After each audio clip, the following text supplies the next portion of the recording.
Greetings, East Mountain United players. I was going through the game film for the Toros game, and I picked out a few spots where I feel like we've developed some bad habits in our defense. I think we've developed bad habits from playing some of the weaker teams, and we don't get burned on these things.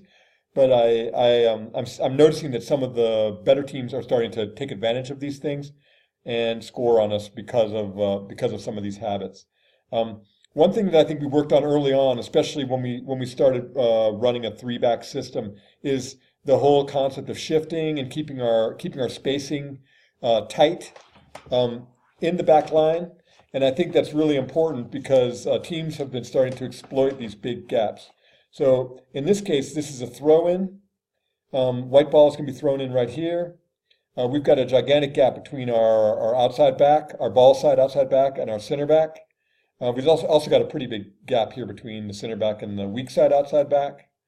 In my opinion, those should be much tighter. Should be more something like this.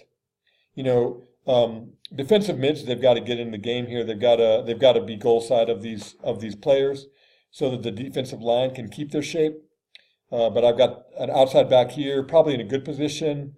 Center back should probably be over here. So not here, but they should probably be over here. And this outside back here should probably be in here. And then the weak side wing would be the one that comes in and fills in this hole in the back side of that. Ball comes in. I'm still seeing the center back and the outside backs are flat-footed, even though the ball's already in play. The gap is still there, but it didn't seem like they were very tuned into the game, tuned into the play, motivated to defend this ball. Just moving kind of slow. We got some pressure from the defensive mids, which is good. And we get a nice step to the ball and clearance by the outside back, which is great. So in that case, we did not get burned. Everything turned out fine. And that's the way soccer is. You don't get burned on these problems every time you have them. It takes time. And but these better teams are going to have a much higher rate of exploiting these problems. So here's the third throw-in of this attack by the white team, by the Toros. It's actually the third, not the second. So they've already had two throw-ins from the same general area before this, and I'm still not seeing the shape corrected at this point. So we can't really blame this on it was a quick throw-in. I see this as something that we're really not paying attention to our position. Now the center back here and the outside back have shifted in, which is good. Shifted in quite a bit. The weak side wing still has a gigantic gap.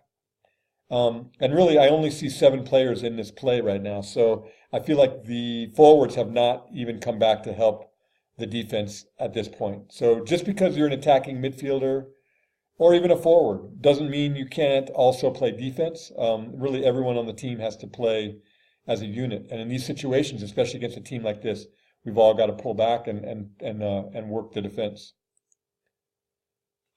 The ball's going to come in right here. And if we watch this, we still have a new gap developing here again. And there's a player right lined up in the slot in that gap. Another thing, we can't let that happen. There is a midfielder on him. These two players are standing completely still right now, just watching the play. They're not moving into space. They're not trying to provide any kind of cover. Ball comes in. We almost get it, but we don't quite get it. So it's another transition, and the Toros immediately initiate a shift. And at this point, what we want to see is this outside back pulling over quickly to the ball side to cover the shift, cover the switch of field. But that's not really happening. They should be calling it and getting their center back to pull with them. But right now, there was no shift really. The center back decides to step up to the ball, which seems like a long way to step. I'd prefer to see a midfielder, maybe even the midfield wing on the weak side coming to this ball and allowing the defense to keep their shape. Because once this center back pulls out, everything is going to break down. The outside back is forced to pressure without any cover. Once this pass is made by the center back should immediately recover back to center.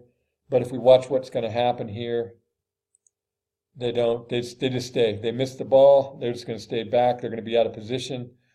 Got some pressure from behind from the wing.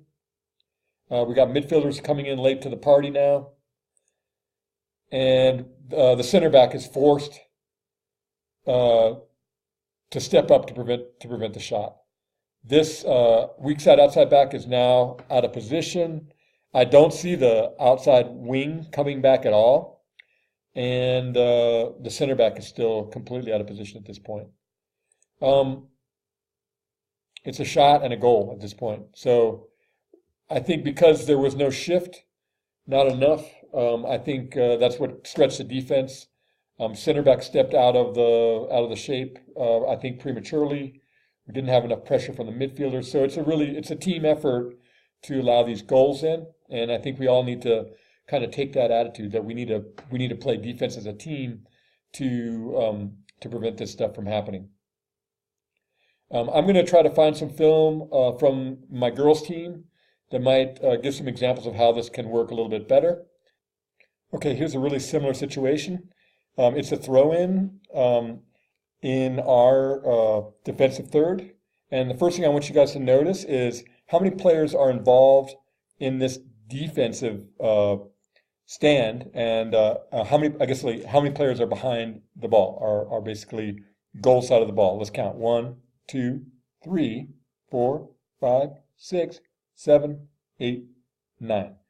So basically we have 9 players playing defense right now to defend this throw-in. And it's important, you don't want to give up a goal, and you can still transition forward, but if you're standing behind the ball, on the attacking side, watching, you're taking yourself out of the play, and you're really not contributing to your team.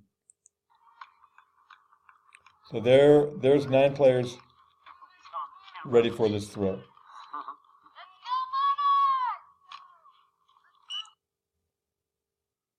Okay, here's a 4-back system. We got our ball. We got goal kick. Here's a center back. Here's an outside back. Here's another center back, and the other outside back is out here somewhere.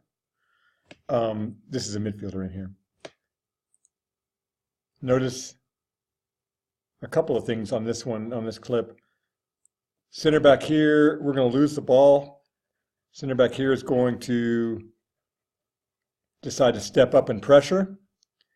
She loses the ball, or does not win the ball. She immediately drops back off into cover. So that was one thing that we wanted to highlight and we want to focus on is, it's fine to step up and pressure the ball when it's appropriate, but if you don't win it, and if they can pull off a pass or if they win the ball, you're going to need to drop off into cover in a hurry. The other thing we should look at here is, so now this is our outside back, and the other outside back. So there's our back 4. This is the weak side wing right now. So notice when these guys actually switch the field, get the ball out to the opposite side. Notice the shift here.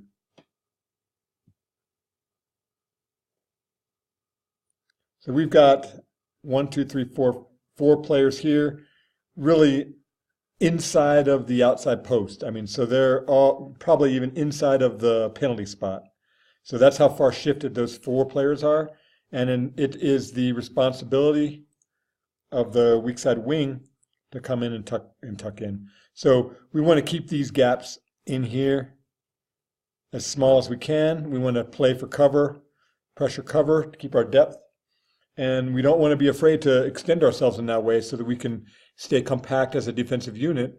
And we need to rely on our midfielders to be able to get back and fill in those holes that we create.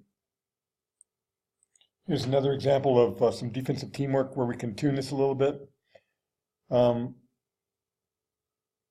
We got a really good, can't see it very well, but a good step to the ball here, aggressive step to the ball. But as a team, we need to cover each other, so this center back here needs to essentially move back into this position to provide cover. We can't be overly optimistic that that this outside back is going to necessarily win this ball. It needs to become a habit that we always try to provide cover for our teammates so that they can have the freedom to make these aggressive moves to the ball. In this case, if this pass is delivered, it's going to be a problem. But because there's no cover here at this point.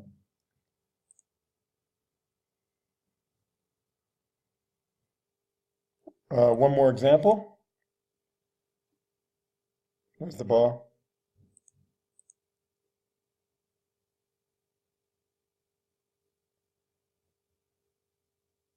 So we stepped to the ball, but we missed it here. The outside back is dropping out for cover, which is great. But at this point, this center back should be coming back to provide cover, back in here somewhere, back behind goal side of the ball at this point. That's not happening. So if White wins this ball, there's no cover and we have a big problem. So it's really important that we get in the habit of always moving to cover and not assuming that we're going to win the ball. Here we get the clearance. And down here on the other side, got some great pursuit. We got some great defensive compactness. We've got 3 players pushing onto the ball. But at this point, we're looking for some communication.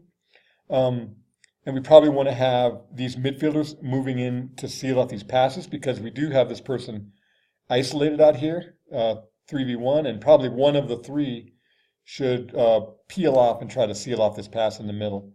Because a lot of pressure on them, but they find the easy pass out of it. So that's just kind of some areas where I feel like we're having some breakdowns on defense. I think as a team we're playing really, really well, especially on the offensive side. And I'd really like to see us all get on the same page defensively and just work together as a team. All 11 players on the field at the same time, and really get everybody pushing on defense, communicating, and I think we can have a much better experience defensively, because I think 3 goals should be enough to win any game. We lost this past weekend 6-3. I think those 3 goals were probably plenty to win that game. We just needed to seal some things up in the defensive side. Anyway, we'll work on this stuff in practice, and hope you guys are having a good evening.